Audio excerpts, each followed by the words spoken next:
Well, good morning again. Welcome to New Life. Thanks so much for being here this morning. We appreciate it very much. We're grateful to have the opportunity to spend this hour or so of your Sunday morning with us. We just are incredibly honored that you would take some time out of your Sunday to be here with us. We don't ever take that for granted. We never will. And so thanks for spending this time with us this morning. As Denise said in our welcome, we are in the middle, we're like 2/3 of the way through a very long series of messages called The Jesus Project. The Jesus Project is our attempt over a 3-year period to look at everything that Jesus said and everything that Jesus did in order through the Gospels and ask ourselves if at some point or another, maybe we've gotten some bad ideas about who Jesus is and what Jesus was about. And maybe if we could get rid of some of those bad ideas about Jesus that we have accumulated from a lot of different places, pastors, teachers, friends, parents, Sunday school, all that sort of stuff, like places that we've gotten some bad information, if we could let go of some of that and then take on some different ways of thinking about Jesus, that it might actually serve us better as we try to follow him in this world that he's called us to live and to serve in. And so that's what this whole series is about. We're trying to strip away some bad ideas, give ourselves some new ways of thinking about Jesus that would help us actually see him a little bit more clearly, see him the way that the gospel writers actually presented him. This morning, we're going to talk about this passage in John chapter 11. It is a passage that is probably one of the more famous passages in all of the Gospels. I get asked often if my dad was a pastor. It's just one of those things. I think sometimes people assume if you're a pastor that your dad was a pastor. My dad was not a pastor. My dad was he was a deacon in the church that I grew up in, and he loved serving, loved Jesus, loved the church, loved people. And every once in a while, because we had church we had 17 church services a week or something like that at that point. So the pastor would need a break. And so on Sunday evenings, sometimes the deacons would get a chance to preach. And my dad would sometimes be the one that was called on to preach. And my dad's favorite passage to preach from was the one that we're going to read from this morning, John chapter 11. It's a very long passage, 1 to 44. We got a lot of reading to do. I'm just warning you now. There's a lot for us to cover today. And part of it was because I think my dad found he had a significant connection to the story of Lazarus. He felt it personally.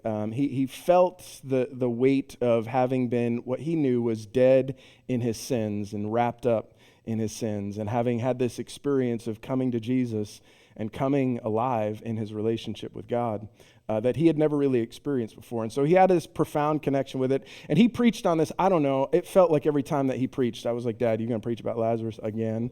But it was something that was like he felt it in his bones. He felt it deep inside of him, and he loved to tell this story over and over again. We have a little stone in my mom's backyard, and it's where his ashes aren't buried there, but it's like our little remembering place for my dad. And there's a little quote from John chapter 11 there on the stone that we placed there, just because for us it was so significant. We knew for him it was a significant story. One of the things that's interesting about my dad, and I love my dad, but he never asked pesky questions like I did. My dad didn't, my dad preached the story of Lazarus. He preached it with boldness. He preached it with confidence. He preached it with his great love and sincere passion for the story that he was telling. But he never asked the one question that bothers me when I read the story of Lazarus, and maybe bothers you if you've ever thought about it, or maybe you've never thought about it, and I'm going to present a question to you today to which I do not know the answer, which is a bad thing to do. Right? Like if you're the teacher, you don't present questions that you do not know the answer to. But I'm going to present a question to you that I don't know the answer to, because I know that some of you, when you read the story of Lazarus, are asking this question. And so I feel like we might as well acknowledge the question first, even though I don't have a good, satisfactory answer for it. All right? So we're going to lay that groundwork. Here's the big question. Jesus, I'm giving away the entire story. That's also another no-no. I should not do this either. Jesus raises a man from the dead. That's the story that we're going to talk about today. And only one of the 4 Gospels records it. Just John. John, the problem child gospel. This is the guy, I've said it all along, he's the guy that I just don't. Why is it, and maybe you've never asked this, and so now I'm presenting a question that you've never considered, and again, these are things that I should not do, but whatever. All the stuff that I learned about preaching, I've forgotten anyway. Why is it that Matthew, Mark, and Luke do not tell the story of Jesus raising Lazarus from the dead. Don't answer that, because you don't know either. And I don't know either, right? Like, it's a problem. And one of the answers that's often supplied, right, when we talk about people who are trying to understand the Gospels, or trying to understand the stories that the Gospel writers were telling us about Jesus, is the simple answer that John just made it up. Right? Like, and you've probably met people, right, who when it comes to like looking at the miracle stories in the Gospels, their answer to it is clearly this couldn't have happened because it was something supernatural, it was something so extraordinary. People don't rise from the dead, right? Like, that's just the normal answer. And so if you're talking to a person who is not necessarily a believer, isn't necessarily a person who has faith in Jesus, one of the simple answers is John made up the story about Lazarus because what he was trying to communicate was that Jesus was really spiritual, and he was awakening people, and he was bringing people back to life. And this was sort of a metaphorical way for John to say, like, Jesus was bringing people to life spiritually. And so it didn't really happen. It doesn't really have to have literally happened that Jesus raised a person from the dead. We could just take this as a spiritual story. And if that's what you want to do with it, you can. But here's one thing that you should think about if you choose to answer the question that way.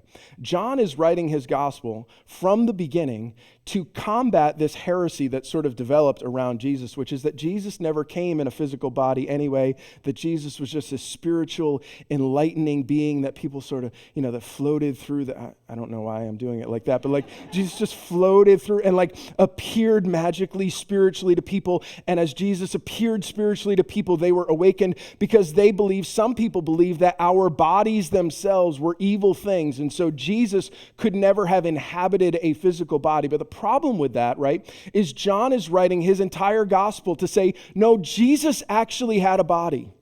Like, Jesus actually walked around. Jesus, the Word, he says at the very beginning of his gospel, the Word became flesh and it lived among us. And we saw him. Not just we saw some light somewhere. We saw him.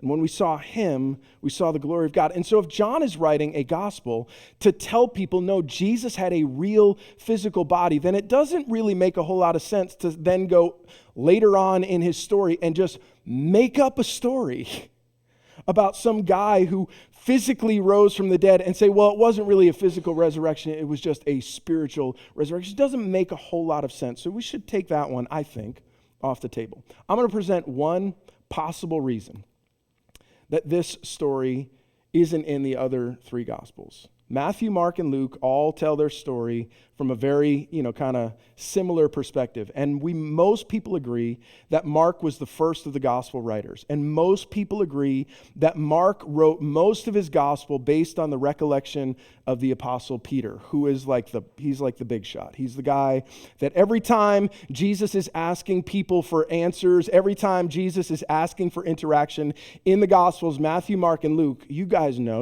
we've heard this at this point, 2 years in. Every time it's Peter. Peter's got an answer. Peter's got to respond. Peter's got something to say. You know who doesn't show up in the story of Lazarus anywhere? Peter. He's not there. It's possible, and again, this is just one possibility. We should consider maybe Peter just wasn't there. And he didn't tell Matthew and Mark and Luke the story because he didn't have the story to tell and to share for himself. But John, disciple that Jesus loved, who he likes to tell us over and over again, John was there. And John tells this story, and he tells the story in such a way that it has this very compelling, very personal, very first person, very eyewitness point of view. And that's the story that we're going to tell this morning, beginning in John chapter 11 and verse 1. It says, "Now this, a certain man was ill, Lazarus of Bethany, the village of Mary and her sister Martha. It was Mary who anointed the Lord with ointment and wiped his feet with her hair, whose brother Lazarus was ill." I'm just going to make a comment on that. That story in John's gospel hasn't even happened yet. This is the kind of stuff that he does that drives me crazy.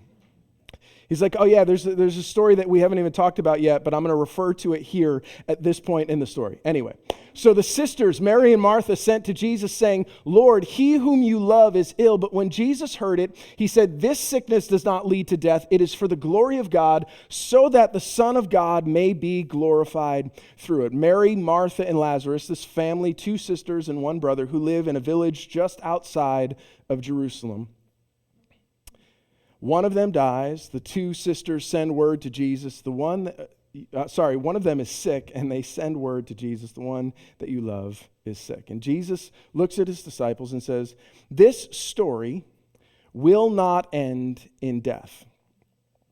Which is interesting because if you read the story kind of ends in Lazarus's death, right? Like at some point in the story, the end of every story, at least the way that we assume it, the way the end of every story goes, every human story ends in death. It is absolutely inevitable. I know that this is not necessarily why you came to church today, but it is absolutely inevitable that every human story ends, at least as far as we're concerned, in death.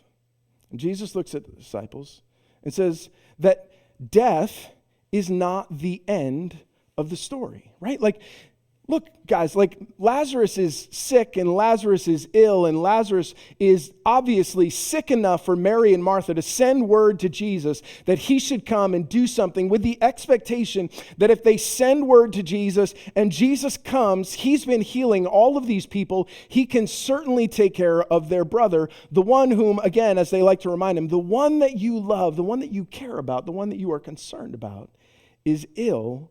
Would you come and meet us here? And Jesus says to the disciples that death is not the end of this story. Something else is the end of the story. And the end of the story is the fact that God is going to be glorified in the events that are about to take place. In what's about to happen, and what you are about to see, God is going to be honored, and the Son of God, me, is going to be glorified in front of you. You're going to see something that you've never seen before so that you can believe something that maybe you have never quite believed before. Now, Jesus loved Martha and her sister and Lazarus. So when he heard that Lazarus was ill, he stayed 2 days longer in the place where he was. And then after this, he said to the disciples, let us go to Judea again. And the disciples said to him, Rabbi, the Jews were just now seeking to stone you, and are you going there again? And Jesus answered, are there not 12 hours in the day? If anyone walks in the day, he does not stumble because he sees the light of this world. But if anyone walks in the night, he stumbles because the light is not in him. And saying these things, he said to them, our friend Lazarus has fallen asleep, but I go to awaken him. And the disciples said to him, Lord, if he has fallen asleep, he will recover. Now Jesus had spoken of his death, but they thought he meant taking rest and sleep. And then Jesus told them plainly, Lazarus has died, and for your sake I am glad that I was not there, so that you may believe.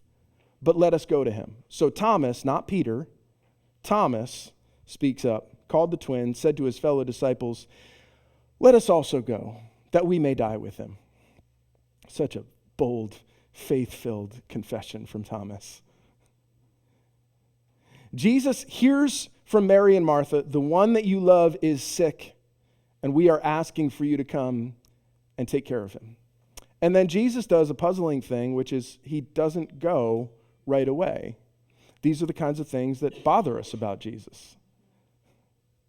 Because he could have left immediately. Instead, he chooses to wait 2 more days, and then when he has a conversation with the disciples, like, oh, how do you think Lazarus is doing?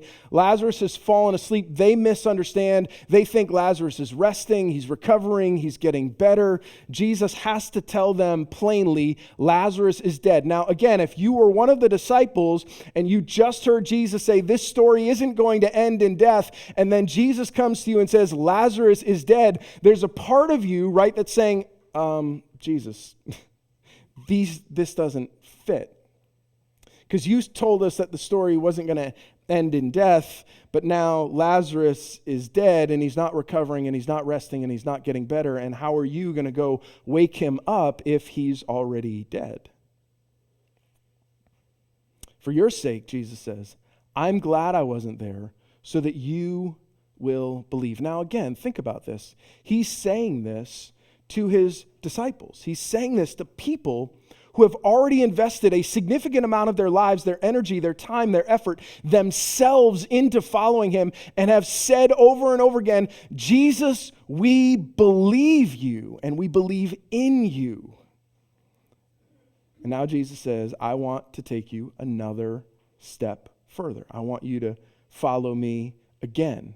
I want you to learn something about me that you've never seen, never understood, and never learned before. I'm saying this and I'm doing this so that you may believe. And Thomas says, okay, Jesus, we remember the last time the Jews in Jerusalem were ready to stone you, and now we're going to go back to the same area. We're going to go back to the same region. We're going to go back to that place where people clearly don't like you, Jesus. But we'll go with you.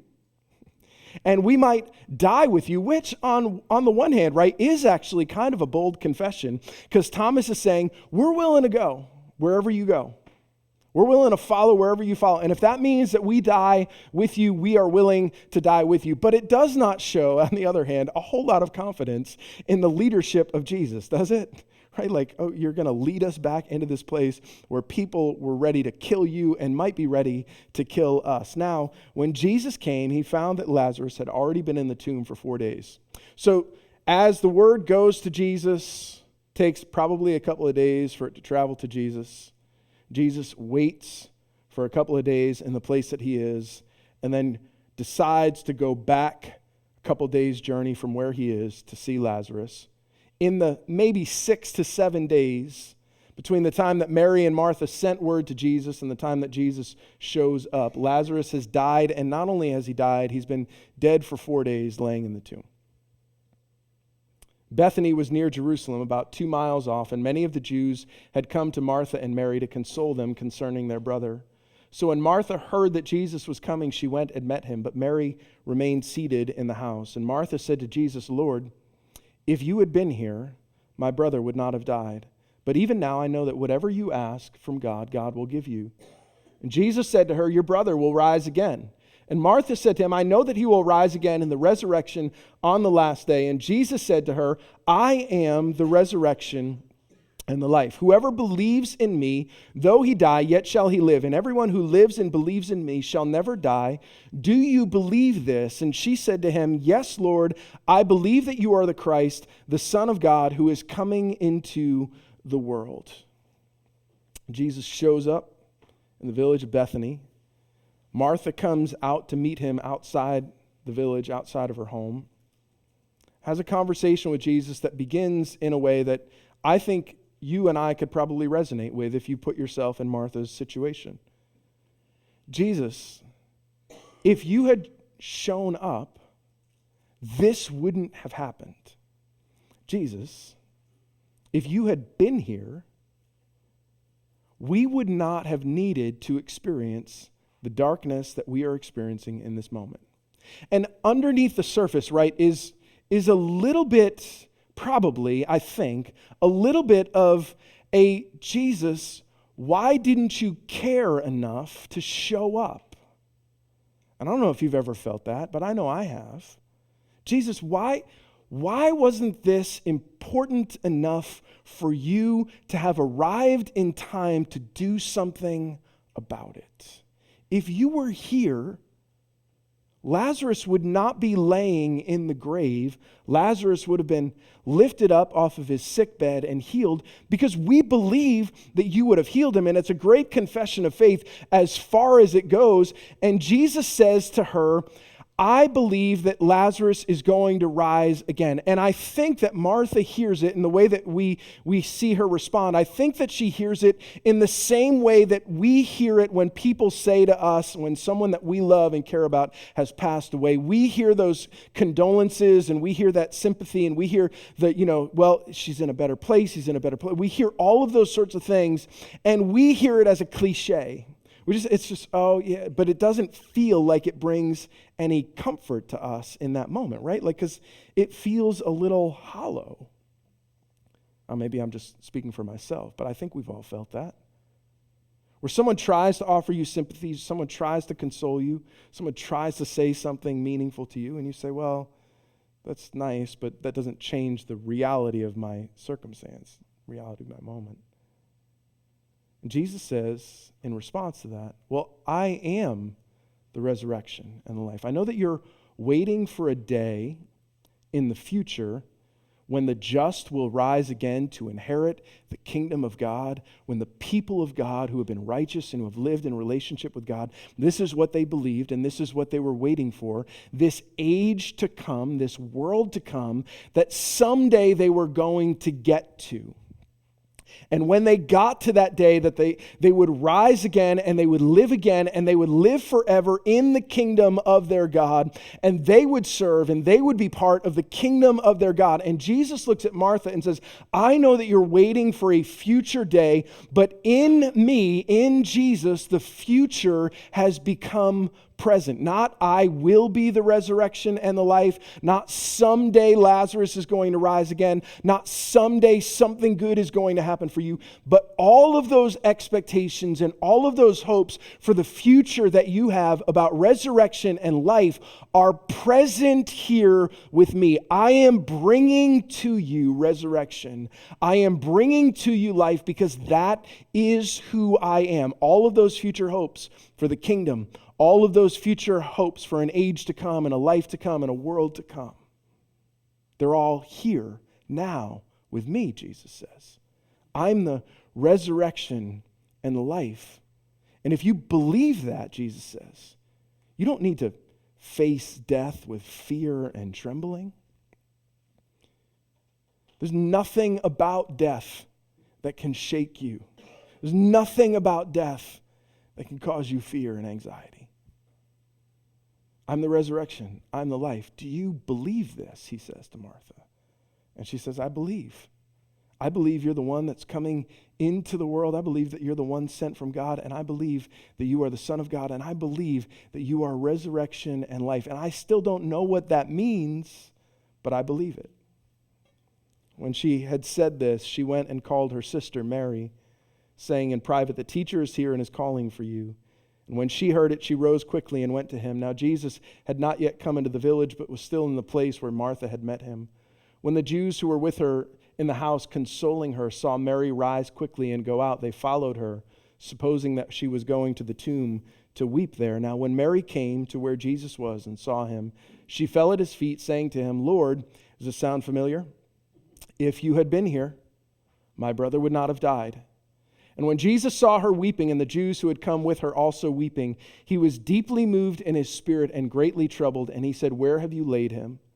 And they said to him, Lord, come and see. And Jesus wept. And so the Jews said, see how he loved him. But some of them said, could not he who opened the eyes of the blind man also have kept this man from dying? And we hear it twice inside of this one little part of the story.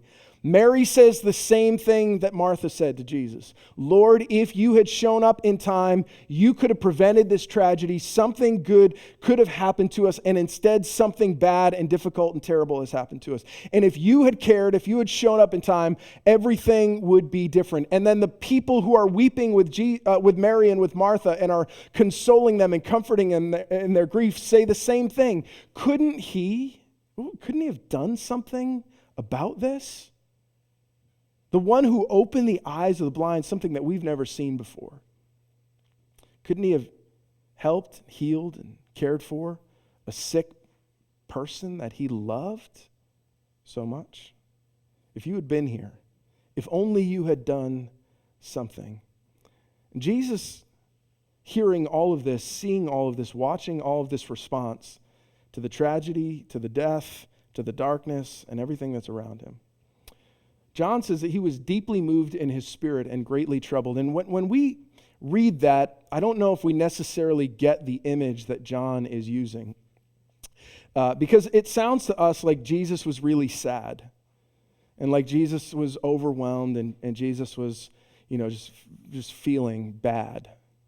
Maybe feeling bad that he hadn't shown up in time. Maybe feeling bad about any number of things. That's not the word that John uses. The word that he uses when he says Jesus was deeply moved in his spirit and greatly troubled is the noise that a horse makes when it snorts just before it charges. That's the word that John uses. Jesus was indignant, like a horse about to run to battle. Not some defeated, sad, poor Jesus. This is Jesus who comes face to face with death itself and says, I'm not scared of you. You, death, you have no power here. You have nothing by which to hold back the people that I have come to rescue. I'm not sad. I'm not overwhelmed. I'm not, slumping down my shoulders. This is Jesus, I think. And now maybe this is just me adding my little color to it. But this is Jesus puffing out his chest and saying, death is an impotent challenge to life. I am, Jesus says, resurrection and life. And in the face of death, I'm not scared, and you shouldn't be either. In the face of all of the darkness, in the face of all of the bad things, in the face of the worst thing that we human beings can imagine. Because for all of us, right, like at the end of the day, that's where all of the fears come back to, right? That's where all of the fears come back to, is this moment when we face the ultimate darkness of death. And Jesus says, I'm not scared. This challenge has no power here. I am the resurrection and the life, and I can do something in this moment that no one else can do. Shakes his head and charges into the battle. And Jesus, deeply moved again, came to the tomb, and it was a cave, and a stone lay against it. It's the same phrase there. A stone lay against it, and Jesus said, take away the stone. And Martha, the sister of the dead man, said to him, Lord, by this time there will be an odor, for he has been dead for 4 days. And Jesus said to her, did I not tell you that if you believed, you would see the glory of God? Didn't I tell you that if you believed, death did not have any power? Didn't I tell you, if you believed, that the darkness that you are experiencing in this moment is not the end of your story? Didn't I tell you that if you believed, you would see through the darkness to the ultimate end of this story, which is the glory of God in this moment, in your life and in the lives of the people that are here? And so they took away the stone, and Jesus lifted up his eyes and said, Father, I thank you that you have heard me. I knew that you always hear me, but I said this on account of the people standing around, so that they may believe that you sent me. And when he had said these things, he cried out with a loud voice, Lazarus, come out. And the man who had died came out, with his hands and feet bound with linen strips and his face wrapped with a cloth. And Jesus said to them, unbind him and let him go.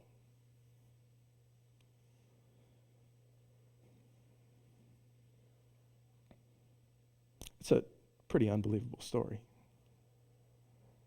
But what Jesus is saying when he stands there in front of that tomb and has the last conversation of the 3 siblings, right? He's already dealt with Martha, says, if you had been here, I wouldn't have died. And Mary said, if you had been here, he wouldn't have died. And I think if Lazarus had been able to speak in that moment, he would have said the same thing. Jesus, if you had been here, I wouldn't have needed to experience this. And indignant in the face of death, unfazed by the most powerful enemy that human beings have ever faced in our lives, Jesus speaks into the tomb, calls out to a dead man and says, you come out. And he comes out. Now you think that's incredible. I think it's incredible too. I think it's so incredible that Jesus would stand there in that place unfazed by death. Because that's a part of us that's really hard to resonate with, isn't it? That's a part that, if we're all honest, right, like scares us a little bit because we've never been there before.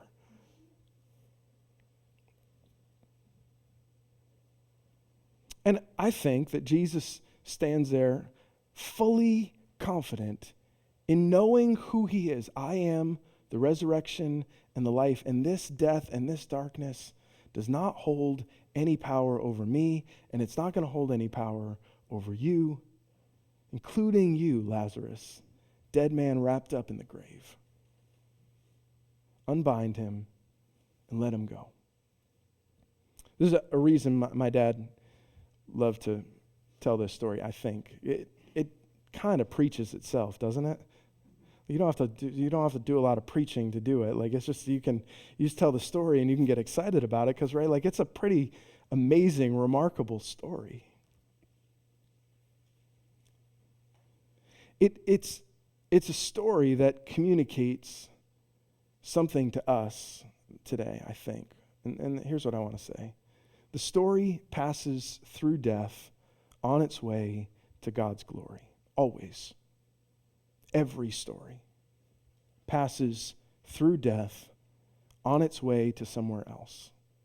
And here's what I mean by that, right? Which is that you and I, living human lives, very human stories, experiencing all of the things that human beings do, this is the reality of our story. Every story passes through death. Every one of us has been touched by it at some point or another.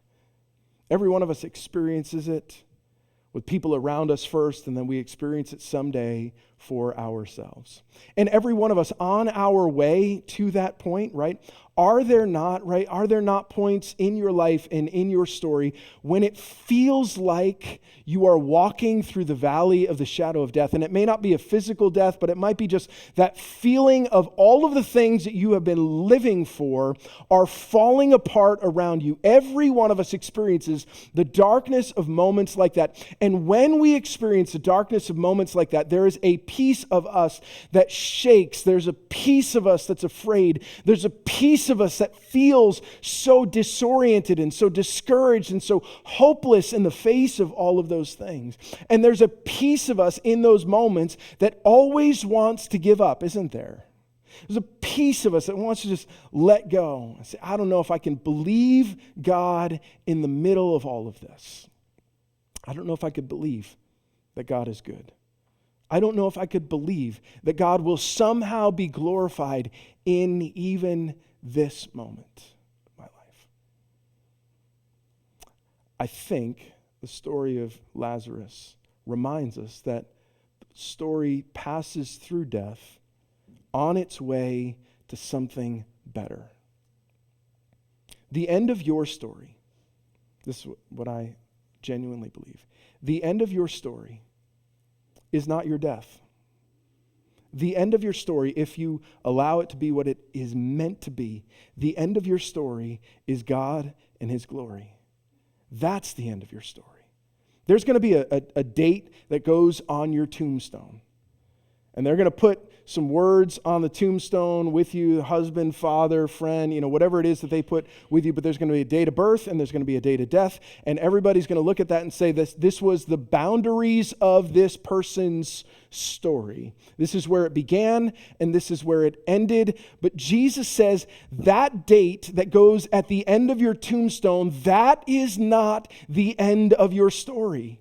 Your story passes through that point on to a greater glory on the other side of that moment, on the other side of that story. And that's the hope that we get to have. That's why we don't need to fear in the face of death. That's why we don't need to shake. We don't need to, kind of cower. We don't need to face it in the way that everybody else may face it. You get to face it with the courage of knowing that Jesus, who stood there on that day, said to Martha, I'm the resurrection and the life. And stood there and said to Mary, if you believe this, see. And Jesus, who stood there in front of the tomb and charged into battle, not afraid of the moment, but ready to meet it, is there with you. You can meet the challenges of your life, the darkness that you experience, including the darkness of death, with great hope, great courage, knowing that there is one greater than all of those things who walks with you. And so I don't know where you find yourself this morning. And some of you, honestly, would maybe say, I feel like I'm in the middle of that difficult and dark and just fear-inducing moment in my life. I just want to remind you that you're not there by yourself. There's one who said, I'm the resurrection and the life, who stands with you in that place. And I want you to feel the importance and significance of knowing that Jesus is there with you. Now, I don't want you to be afraid. I don't want you to live your life in fear of wondering whether or not something of God's glory could come through even the difficulty of the story that you find yourself in this moment. Because even for Lazarus, even for Martha, even for Mary, there's glory on the other side of that end. Take courage this morning. Have heart in the face of it. The one who overcomes death is your King, is your Savior, and he walks with you. Would you pray with me this morning? And we're going to sing. Jesus, I'm grateful that you experienced all of the things that we experienced, that you walked into the valley of the shadow of death there at the tomb of Lazarus, and you were not afraid. And you shepherded Mary, and you shepherded Martha, and eventually you shepherded Lazarus through that difficult and dark moment. And you brought life on the other side. And so, Jesus, I pray for those of us who are here this morning that may feel the weight of the moment that we find ourselves in, that feels dark, difficult, and doesn't feel like there's a lot of hope, and doesn't feel like there's a lot of opportunity on the other side. I pray that we would take courage, that we would take heart, that we would know that you are with us. And because you are with us, may we live our lives in a way that is not afraid, but is confident, courageous, bold, even in the face of death, knowing that we know the one who is the resurrection and is the life. We pray this in Jesus' name. Amen.